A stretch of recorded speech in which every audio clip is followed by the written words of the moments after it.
여러분들, 오늘 여러분들과 저가 정말 새해 복 많이 받기를 바랍니다.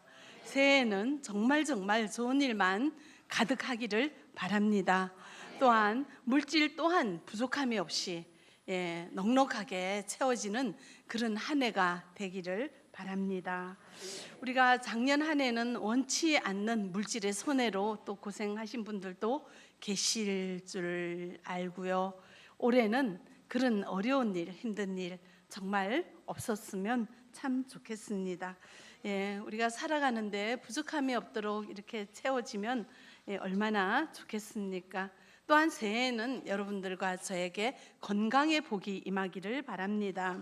저희 교회는 너무나 아픈 분들이 많습니다. 정말 아픈 우리가 질병 가운데 있을 때 다른 사람이 해줄 수 있는 게 없잖아요, 그죠? 그래서 그냥 안타까운 마음만 가질 뿐이에요. 그러면 보면서 이 사람의 몸이 이렇게 부실하네요, 그죠? 참 부실한 게 우리 육체이고 인생인 것 같습니다.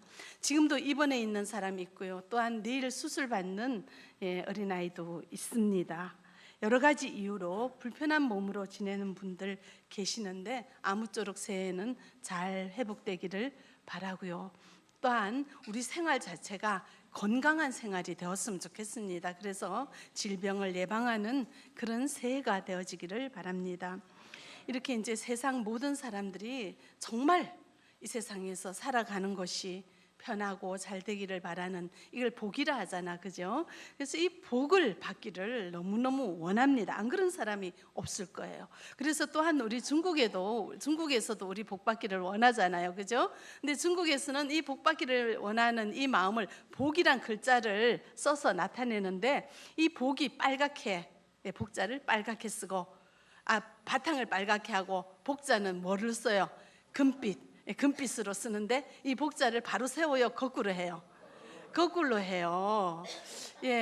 그런 곳을 이제 새해가 되면 군데군데 붙이는데 한번 볼까요? 사진으로. 저렇게. 참 저런 모습을 우리는 중국에서 많이 볼 수가 있죠. 이렇게 모두가 다 복을 원하는데요. 이 복자가 왜 거꾸로 붙어져 있는지 여러분들 아시죠? 왜 거꾸로 붙어져 있어요? 그렇죠. 복이 온다는 단어에 이렇게 따오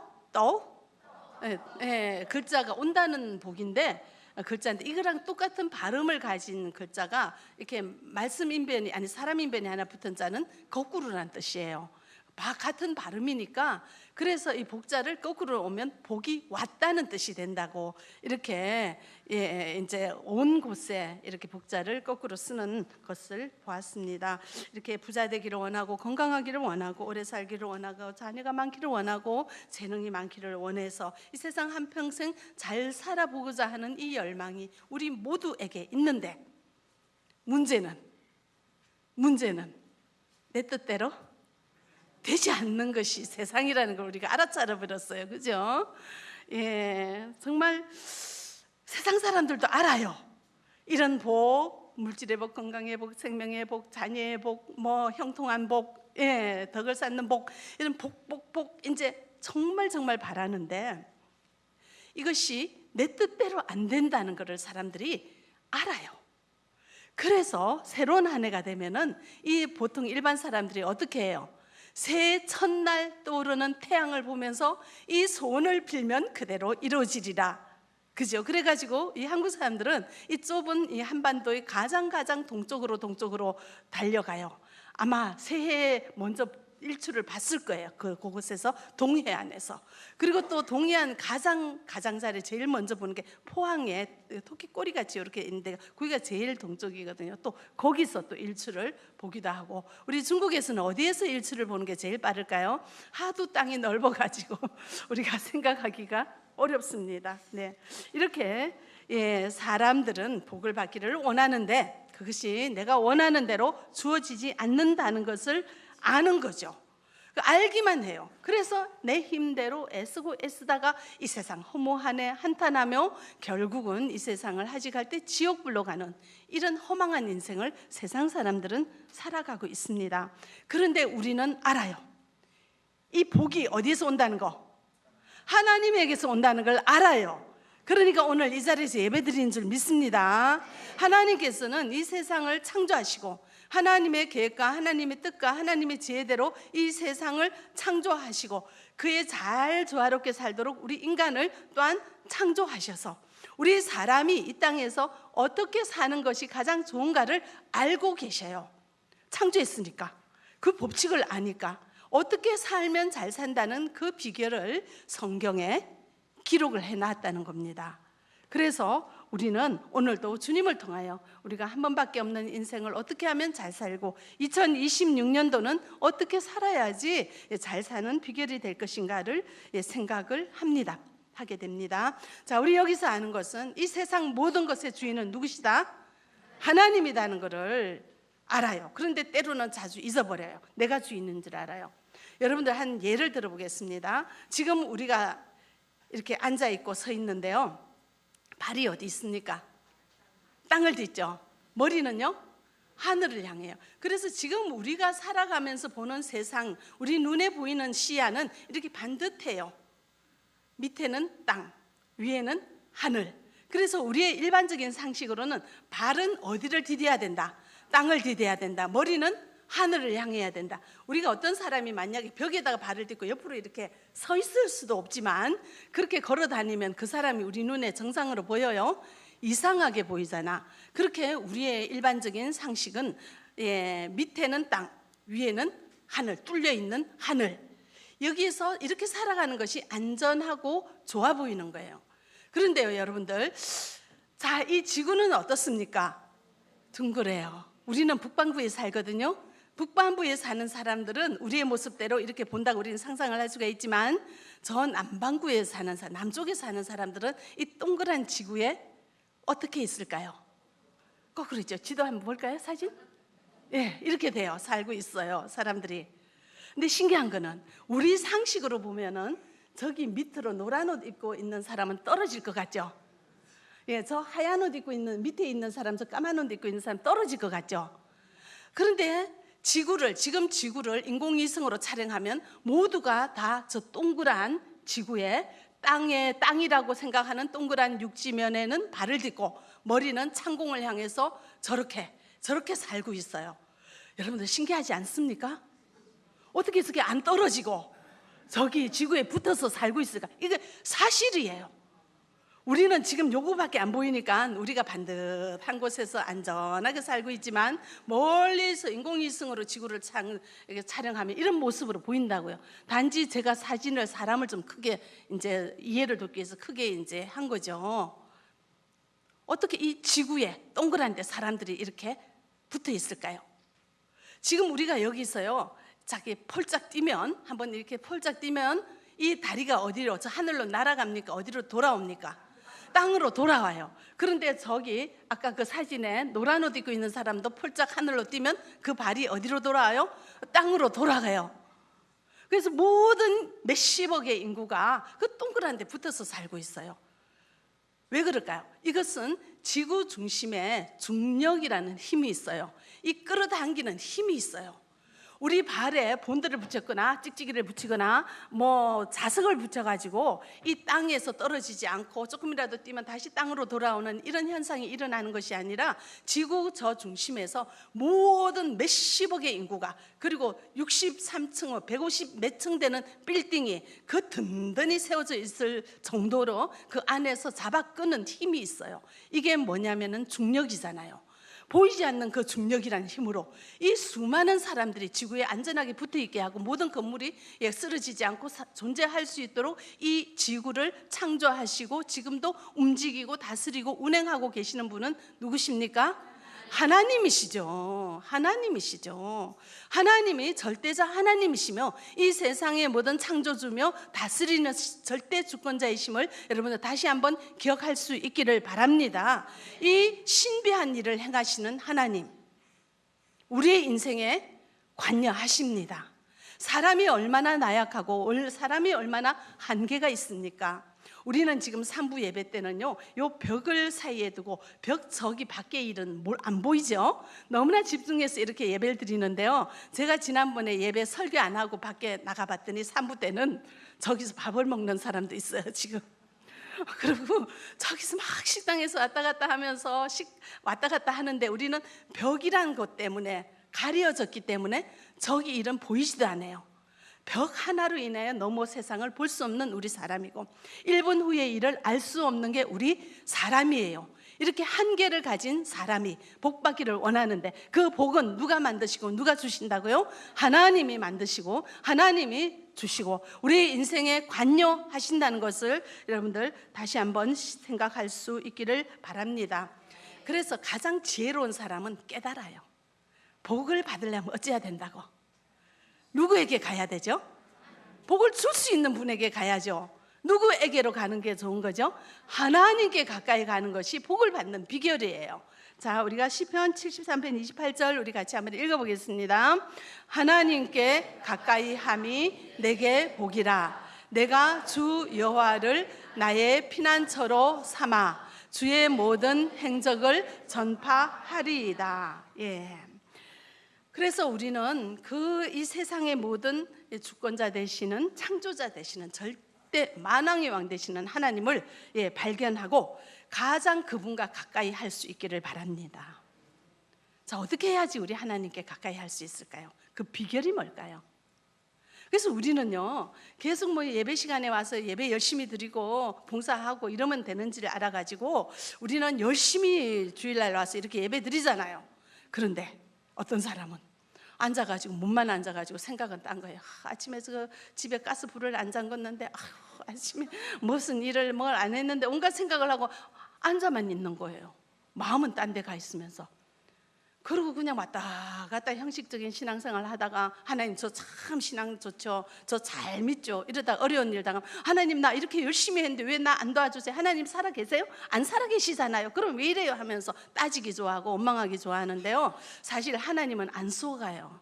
하나님은 진심으로 교제하기를 원하시잖아요. 그죠? 그래서 작년 25년도에는 나의 마음의 중심에 우리 예수님이 하나님이 계시는가를 돌아보는 한 해로 해서 표를 뭐라고 했죠? 사람은 외모를 보지만 하나님은 중심을 본다는 이 말씀을 가지고 하나님과 가까이 하는 비결을 배웠습니다. 하나님과 가까이 한다는 것은 몸만 앉아 있어가지고 하나님이 속아주지를 않아요. 하나님은 고도의 인격을 가지신 굉장히 까다로우신 분이에요. 마음 딴 생각하는 거 다 알잖아요. 우리 성경에 많이 기록이 돼 있잖아요. 딴 생각하고 딴 마음으로 뭘 하는 거 우리 하나님은 다 아시고 거기에 따라서 즉각적으로 심판하시고 한준하시잖아요. 그죠? 그런 하나님, 공의의 하나님이에요. 근데 우리는 미련해서 하나님 속아주는지 알고 계속 저 예배 도장 찍었어요. 우리 내가 당번 청소 때 한번 나왔어요. 저 알죠? 나 이렇게 열심히 해요 하면서 했는데 마음은 어디예요? 딴 데 가 있는 거예요. 그래서 내 마음의 중심에 과연 우리가 하나님을 주인으로 모시고 살아가고 있는가를 계속 설교 말씀을 가지고 실천하는가를 적용하면서 우리는 1년 동안 열심히 했습니다. 자, 그래서 우리는 내 마음의 중심에 하나님을 주인으로 모시는 그 훈련을 했는데요, 그렇게 자신을 돌아보면서 내 마음의 중심에 하나님이 계시는가를 살펴볼수록 여러분들 어땠어요? 내 마음의 중심에 하나님이 참 완전히 왕으로 계셨죠? 어땠어요? 좀 안 그럴 때가 있었죠. 내 생각이 주인이 돼 있고 하나님 생각이라고 착각하면서 했던 것들을 돌아보면은 내가 더 그냥 주장하고 내 고집대로 살았고 내 옛 습관을 버리지 못하고 살았던 그런 적들이 얼마나 많이 있는지요. 저도 지난 마지막 주 그리고 그 전 12월 마지막을 돌아보면서 내 자신을 돌아봤더니 내가 주인이 되어 앉아있는 모습이 너무 많이 있더라고요. 그래서 참 많이 반성하고 야, 이거 죽을 때까지 숙제구나 생각을 하면서 같이 이렇게 말씀을 나눈 적이 있죠. 모두가 그렇습니다. 마음은 원이로되 뭐가 약해서? 육신이 약해서. 그런데 작년 한 해의 좋은 거는 성과는 뭐냐면 알아차렸다는 거예요. 옛날엔 그것도 몰랐어. 나 잘하는지 알았어. 근데 이제 나를 들여다봤더니 내 상태가 이렇구나. 내 상태가 이렇구나. 참 우리 하나님이 여태까지 참 눈 감아준다고 애 많이 쓰셨네. 이 정도 우리 알았어요. 근데 자, 올해 2026년도에는 이제 한 단계 더 나아가야 되겠죠. 자, 하나님께 가까이 가는 비결은 첫 번째, 내 마음의 중심에 누구를 모셔야 돼요? 하나님을 모셔야죠. 그래서 중심을 보는 그 훈련을 지난 한 해 했다면, 그러면은 내 중심에서 내 생각을 주인으로 모시는 게 아니라 하나님 생각을 주인으로 모시기 위해서 해야 하는 일이 무엇인가? 이거를 이제 2026년 한 해는 고민해 보기를 바랍니다. 자, 그래서요, 하나님께 가까이 가는 게 복이라 했잖아요. 자, 그러면은 하나님께 가까이 가는 비결, 방법을 생각을 합니다. 자, 우리 예수님께서는 이 땅에 오셔서 나를 본 자는 하나님을 보았다고 얘기해요. 하나님 아버지와 나는 하나라고 합니다. 그래서 하나님 되시는 예수님께서 이 땅에 육신을 가지고 우리에게 하나님의 모습을 보여주셨어요. 실체를 가지고. 그래서 우리는 하나님께 가까이 가기 위해서는 먼저 무엇을 해야 되느냐면은 예수님을 따라야 돼요. 그런데 우리 예수님께서는 이렇게 말씀하세요. 누구든지 나를 따르려거든 뭘 부인하고 자기를 부인하고 자기 십자가를 지고 나를 좇을 것이니라. 그래서 우리가 하나님께 가까이 가는 비결 중에 하나로 예수님을 따르는 것인데, 예수님을 따르는 자가 해야 되는 것이 이번 2026년도 표로 했습니다. 저기 있죠. 누구든지 나를 따르려거든 뭘 부인하고 자기를 부인하고 뭘 지고 자기 십자가를 지고 나를 따를 것이니라 하는 이 말씀을 우리가 잘 묵상하고 배워보는 그런 한 해가 되기를 바랍니다. 자, 그래서요, 자기를 부인한다는 것이 무엇일까요? 자기를 부인한다는 것, 이거는 자신의 의지와 뜻을 부정하고 자신의 육체 욕구와 육체의 유혹을 허락하지 않고 물리치는 행동이에요. 우리가 작년에는 그냥 중심을 바라봤어요. 아, 그렇구나, 깨달았어요. 근데 이제 깨닫기는 했는데 그 다음에 행동을 안 해. 잊어버려. 또 세상으로 가면 옛 습관대로 살고 또 이러면 또 그렇게 이제 우리가 살았어요. 근데 올해는 이것을 내가 생각했을 때 내 안에 있는 내 생각, 내 안에 있는 욕구, 세상의 자랑들, 옛 습관들, 이걸 내가 발견했잖아요. 예수님이 하나님이 주인이 되지 않는 세상이 주인 되어 살아가는 나의 모습들을 발견했으면 이거를 뭐 한다고요? 버리는 거예요. 이 버리는 게 뭐라고요? 자기를 부인하는 거예요. 그리고 마음으로만 버리는 게 아니라 버리는 행동이 자기를 부인하는 거예요. 그래서 올해는 자, 내 안에 있는 내 생각을, 내 생각은 이렇고 하나님 생각은 이렇구나 발견하는데 그치지 마시고, 자, 뭘 버려요? 내 생각을 버리는 행동을 하는 한 해가 되어지기를 바랍니다. 네. 그러면서 우리는 근데 참 감사한 건 작년에는 늘 보면서 하루를 일상생활을 보면서 설교 말씀을 묵상하면서 내 생활 중에서 얼마나 내가 주인이 되었는가를 이렇게 살피는 은혜가 있었어요. 그렇지만 머리로는 이해하지만 몸이 따르지 않는 어정쩡한 신앙생활을 이제 새해는 더욱더 새롭게 만들 수 있기를 바랍니다. 네. 이런 여러분들의 일상생활 가운데 자기를 부인하는 건 어떤 걸까요? 여러분들 자기를 부인하는 건 굉장히 크게 막 예수님처럼 십자가를 막 지고 막 그냥 어떻게 피를 흘리는 이런 것이 아니라 일상생활 중에서 늘 있을 수가 있는 것입니다. 예를 들어서 우리 가정생활에서 부부가 중심이 되어서 사는데 이 부부가 자주 싸워요. 근데 부부는 자주 싸우는 게 건강해요. 그래야지 의사소통이 되는데 부부싸움을 합니다. 근데 부부싸움은 칼로 물베기라고 하잖아요. 그런데 사실 이 부부싸움이 별거 아닌 걸로 싸워요. 내 생각하고 네 생각이 다른 걸 서로 이거를 존중하지 않고 주장하니까 서로 이렇게 싸우게 되는 건데요. 어떤 사람은 이제 부부가 이제 보면은 좀 돈을 쓰는 이런 것도 좀 달라요. 어떤 사람은 이제 성향이 오늘 오랜만에 우리 친구들이 모였어. 참 좋은 날이야. 너무 기쁜 내 생애 최고로 좋은 날이야. 그러니까 오늘은 내가 한턱 쏜다 하면서 돈을 막 기분 좋게 써요. 기분 좋으면 막 호주머니가 열리는 사람이에요. 그런데 그 배우자는 우리가 한 달에 얼마를 버니까 자녀들 학비로 얼마고 우리가 한 달에 이렇게 자유롭게 쓸 수 있는 용돈은 이건데 그러면은 모든 지출은 그 범위 내에서 해야 돼요. 즉각적으로 기분 좋아서 그렇게 탁 쓰는 저 배우자를 보면서 어떻게 해요? 속에서 막 열불이 올라오죠. 그래서 그때는 가만히 있다가 집에 와가지고 이제 찌르면서 당신은 정신이 있느냐 없느냐, 그때 그 많은 돈을 왜 자기가 내야 돼? 가만히 있어도 내고 아니면 다 돈을 걷으면 되는지 막 이래가지고 이제 두 분이서 이렇게 막 싸워버려요. 그러면 서로 이제 감정을 자극하면 아무것도 아닌 일 가지고 서로 싸우게 되면은요, 어때요? 어때요? 사람들이 여기서 보통 이제 이래 싸우다 보면은 우리 하나님은 뭐라 해요? 내 생각은 지금 화가 났어. 막 그냥 내가 얼마나 이 알뜰하게 이 집안을 가꾸려고 애를 쓰는데 저 인간은 저렇게 돈을 정신없이 써버려가지고 내가 이렇게 집 이 정도 사는 건 다 내 탓이야. 저 사람이 고쳐야 돼. 저거 안 고치면 절대로 우리 집이 일어날 수가 없어. 이 내 생각이 절대적으로 맞다고 생각하고 이제는 이제 저 양반이 나한테 미안하다고 해야 돼. 머리 숙이고 와서 저 인간 버릇을 고쳐야지 하면서 자신을 합리화하면서 화를 풀지 않으려고 해요. 근데 우리 하나님 뭐라 할까요? 누가 옳다 할까요? 누가 옳다 할까요? 하나님은 기분 따라 조금 쓰는 그 사람, 평소에 너무 열심히 일하고 1년 내내 최고로 열심히 성실하게 일해서 한번 좋은 사람들 만나서 돈 한 번 쓰는 그 사람의 지출을 하나님이 잘못됐다 할까요? 이해할까요? 이해할 수도 있어요. 그죠? 하나님은 어때요?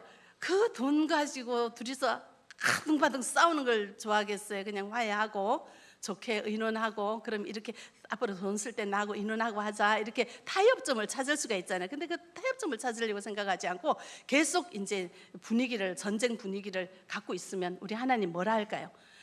형제 원망할 일이 있으면 가서 화해하고 예배를 드리라 하죠.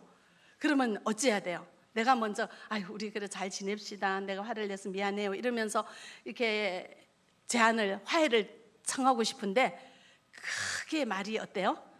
나와요 안 나와요? 안 나오죠. 뭐 때문에? 자존심 때문에.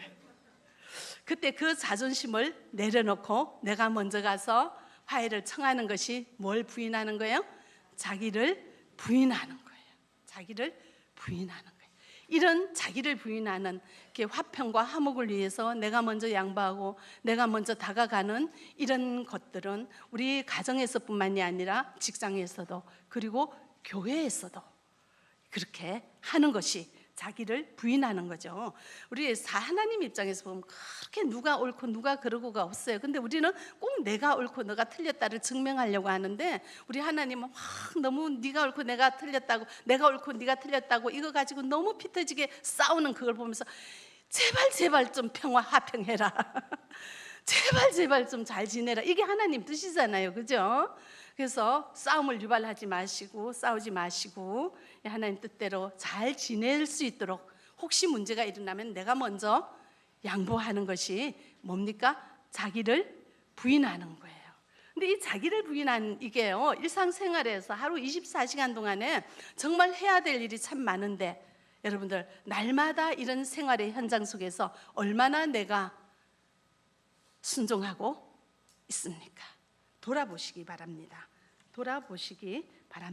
토요일 날 이제 당번이 해요. 오늘도 이제 당번이 와서 이제 식사도 준비하고 청소도 하는데 매주 우리 당번이 돌아가잖아요. 이 당번을 할 때 보면은 우리 성도들이 참 토요일 날 열심히 나와요. 근데 사실 토요일 날 나와서 그 당번을 청소를 하고 식사를 준비하는 분들 보면 뭐 쉽게 나온 분들이 누가 있겠어요? 너무나 힘든 일 하다가 하루 나오는 게 제쳐놔야 될 일이 얼마나, 자녀 문제, 가족 문제, 집안 음식하는 거, 집안일 하는 거, 누구 만나는 날 이런 거 전부 다 뒤로 하고 나오잖아요. 사실 교회 일만이 하나님 일은 아니라고 하기는 어려워요. 하나님 일에는 여러 가지 종류가 있지만, 그렇지만 식사 당번이라든지 이런 청소라든지 교회 일이 있다면 그것은 최우선의 하나님의 일이 되지 않습니까? 이것을 하기 위하여 내가 직장에서 성과를 낸다든지 집안일을 뒤로 한다든지 이렇게 하는 것이 무엇이라고요? 자기를 부인하는 거예요.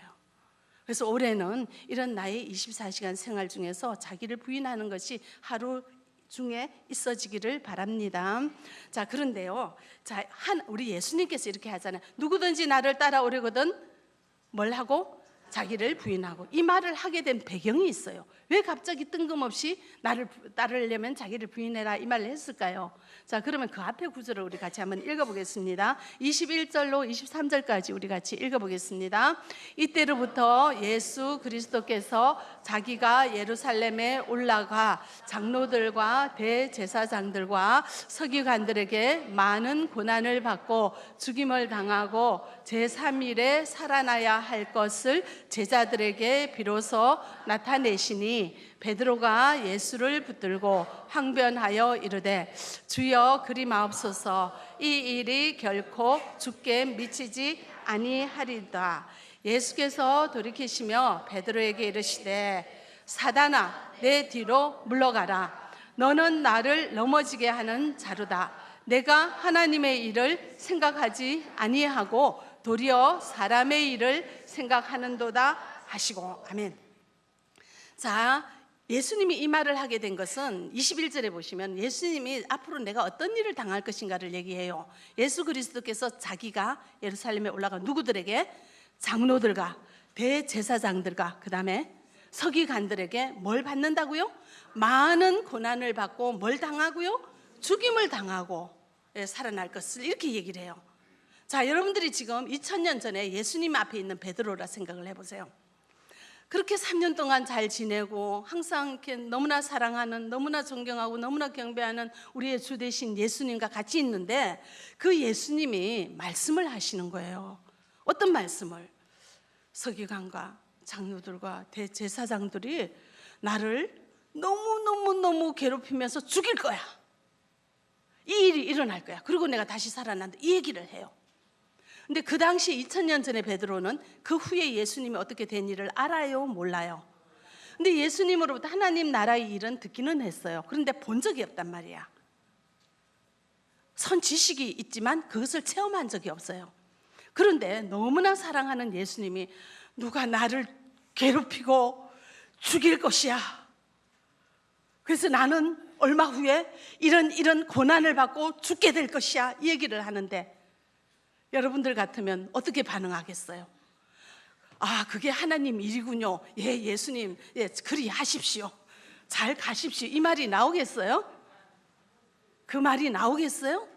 그 뒤에 일을 경험하지 않고 모르는데 지금 예수님만 같이 잘 지내다가 예수님이 갑자기 이런 일을 몇 번, 3번 정도 얘기하잖아요. 내가 이런 사람들에게 너무나 많은 괴롭힘을 당하고 고난을 당하고 죽임을 당할 거야. 이 얘기를 하는데 가장 사랑하는 제자가 그 자리에서 즉각적으로 하나님 이름 모시고 이건 사람 일이다. 그럼 하나님 일대로 하세요. 이 반응이 안 나온다는 거예요.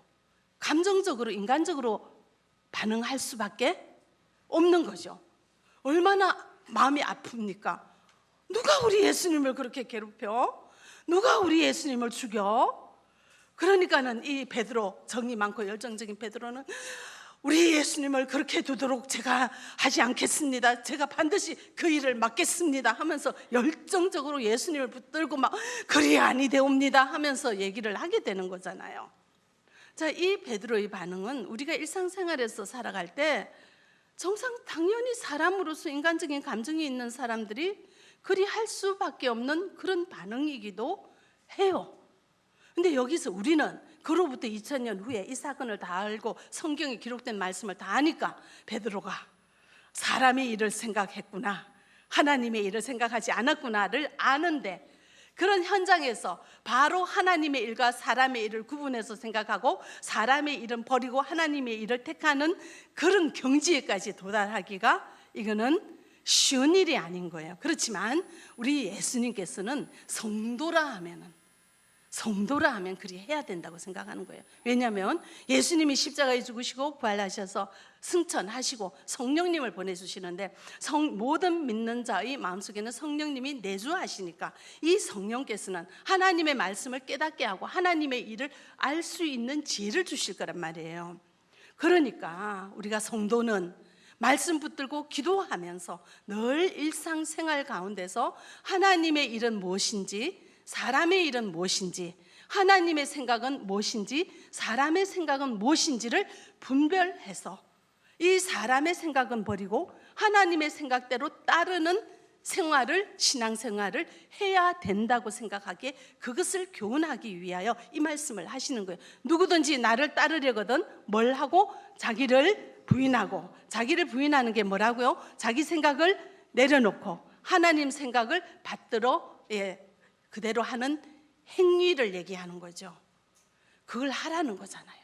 자, 올해 2026년 우리 새해에 우리에게 주시는 말씀인 것을 기억하시기 바랍니다. 이것은 굉장히 어려운 일이지만 반드시 해야 되는 일이에요. 반드시 해야지 내가 예수님을 주인으로 모시고 예수님의 생각대로 따라갈 때 우리가 하나님께 가까이 가는 자가 되고, 하나님과 가까이 가고 하나님의 말씀을 알고 하나님의 뜻을 알고 하나님이 이 세상을 창조한 모든 지혜를 내가 닮아가고 그걸 배워갈 때 한 번밖에 없는 내 인생이 복되게 되고 형통하게 되고 풍성하게 되는 것은 진리라는 말이에요. 그죠? 그래서 우리는 당장 눈에 보이는 돈이 나한테 들어오기를 바라고, 당장 마음대로 살면서 술은 잔뜩 먹으면서 건강하기를 원하고, 그런 모순된 생활을 하는 것이 아니라 하나님이 주시는 지혜를 따라서 하나님의 말씀을 그대로 내 일상생활에 적용하면서 살아갈 때 주님께서 주시는 은혜와 복이 우리 인생에 차고 넘치는 것을 기억하시기 바랍니다. 그래서 24시간 보내고 날마다 이것이 훈련되어지기를 바랍니다. 이게 쉬운 일이 아니에요. 어떻게 하나님의 일을 알고 사람의 일이 구분해서 당장 순간순간 알 수가 있겠습니까? 그는 많은 훈련이 필요한데요, 그 훈련을 하기 위해서는 하루 주무시기 전에 하루를 돌아보십시오. 그리고 말씀 붙들고 기도하면서 기도하세요. 내 안에 계시는 성령께서 깨닫게 하실 것입니다. 내가 오늘 하루 사람의 생각으로 살았는가, 하나님의 생각을 내가 순종하며 살았는가를 하루를 돌아보십시오.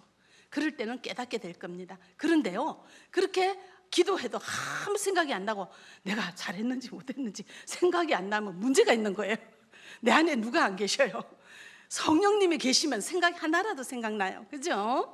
하루에 하나라도 발견하고 내 생각은 내려놓고 주님 생각을 받들어서 순종하며 나아가는 것이 훈련되는 2026년도가 되기를 바랍니다. 그것이 나한테 정말 좋은 일이라는 거 꼭 기억하시기 바랍니다.